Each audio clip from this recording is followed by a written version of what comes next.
Ang mabuting balita ng Panginoon ayon kay San Marcos. Minsan nag-aayuno ang mga alagad ni Juan na tagapagbautismo at ang mga Pariseo. May lumapit kay Jesus at nagtanong, "Bakit hindi nag-aayuno ang inyong mga alagad?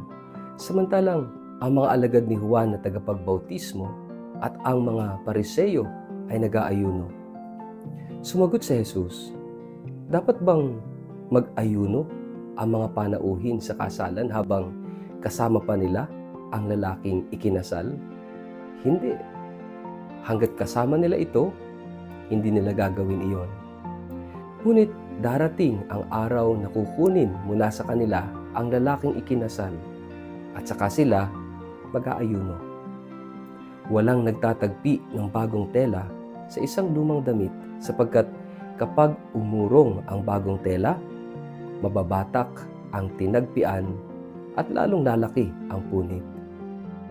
Wala ring naglalagay ng bagong alak sa lumang sisidlang balat, sapagkat papuputukin lamang ng alak ang sisidlang balat at kapwa masasayang ang alak at ang sisidlan. Sa halip, ang bagong alak ay inilalagay sa bagong sisidlang balat. Ang mabuting balita ng Panginoon. Word of the day, hear what God has to say. Mapagpalang araw po sa inyong lahat. Kumusta po kayo? Ang ating word of the day ay change. May mga sandali sa buhay na ang ginagawa natin ay tama, ayon sa batas, ayon sa nakasanayan, ayon sa inaasahan ng marami. Ngunit sa kabila nito, may kulang pa rin.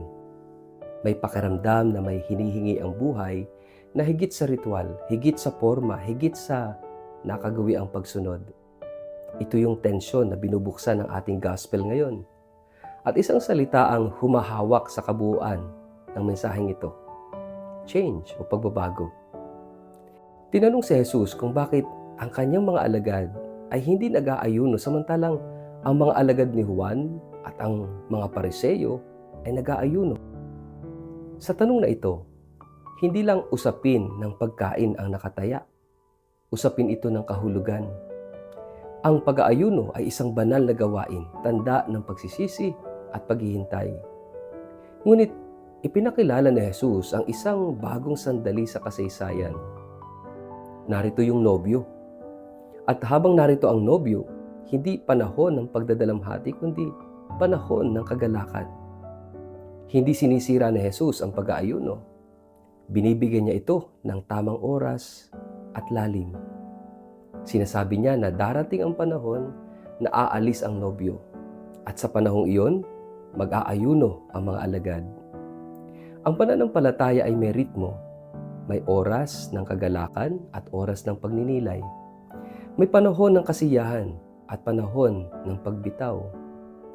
Ang problema ay kapag ikinulong natin ang Diyos sa iisang anyo at ayaw nating sumabay sa kanyang galaw sa kasaysayan ng ating buhay.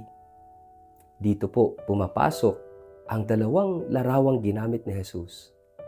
Ang bagong tela at ang bagong alak. Walang nagtatagpi ng bagong tela sa lumang kasuotan sapagkat lalo lamang mapupunit.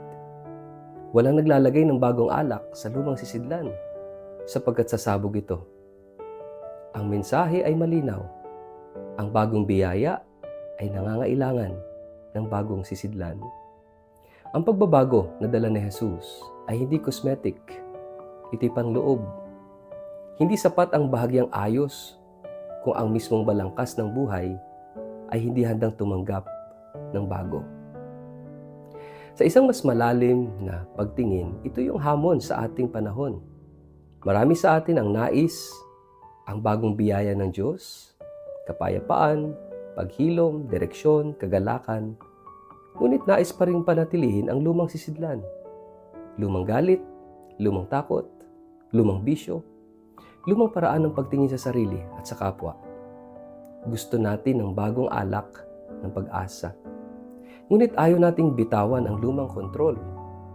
Gusto natin ng pagbabago sa buhay, ngunit ayaw nating baguhin ang ugat. Mga kapatid, Ang pagbabago ay laging may panganib. May mawawala, may mabibitawan o maiiwan.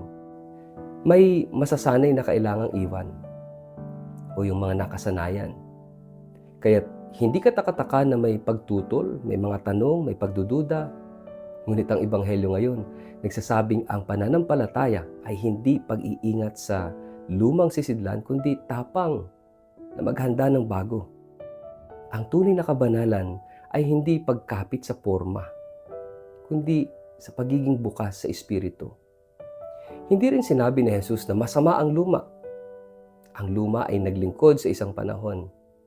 Ngunit kapag dumating ang bago at tumanggi tayong magbago, ang parehong luma at bago nasasayang. Ito yung trahedya ng buhay espiritual na ayaw magbago. Nauubos ang lakas sa pag-aayos ng panlabas habang ang loob ay nananatiling marupok. Ang bagong alak ay umaapaw, ngunit kung ang sisidlan ay sarado, walang mapupuntahan ang biyaya. Sa ating personal na buhay, saan tayo tinatawag ng Diyos sa pagbabago? Maaaring ito'y pagbabago ng pananaw mula sa paninisi patungo sa pananagutan. Mula sa takot patungo sa pagtitiwala. Maaaring ito'y pagbabago ng rhythm mula sa sobrang abala patungo sa pananalangin.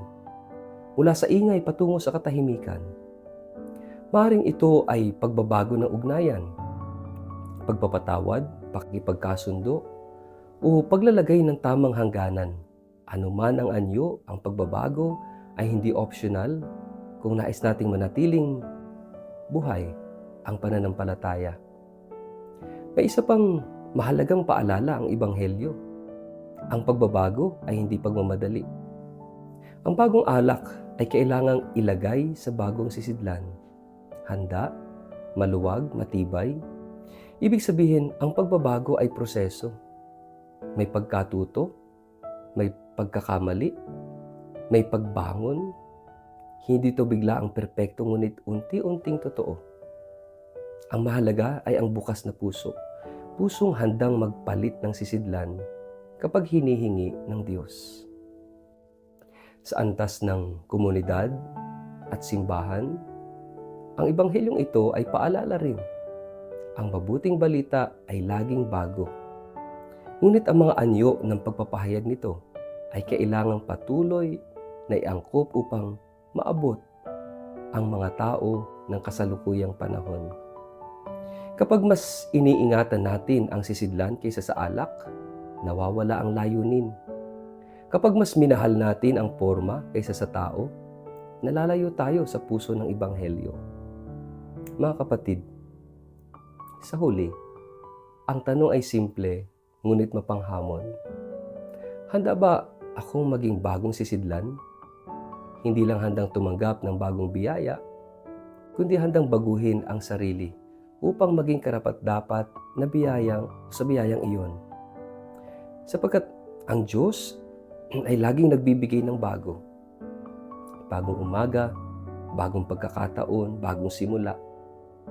Pero ang tanong ay kung tayo bukas sa biyayang iyon.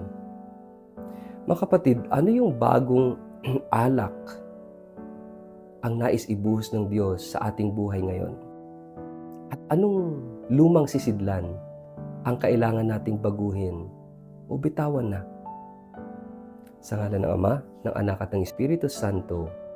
Amen. Panginoong Jesus, Ikaw ang nagbibigay ng bagong buhay at bagong pag-asa.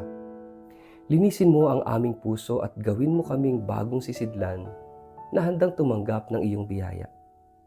Tulungan mo kaming magbago sa isip, sa puso at sa gawa upang ang aming buhay ay maging daluyan ng iyong mabuting balita. Amen.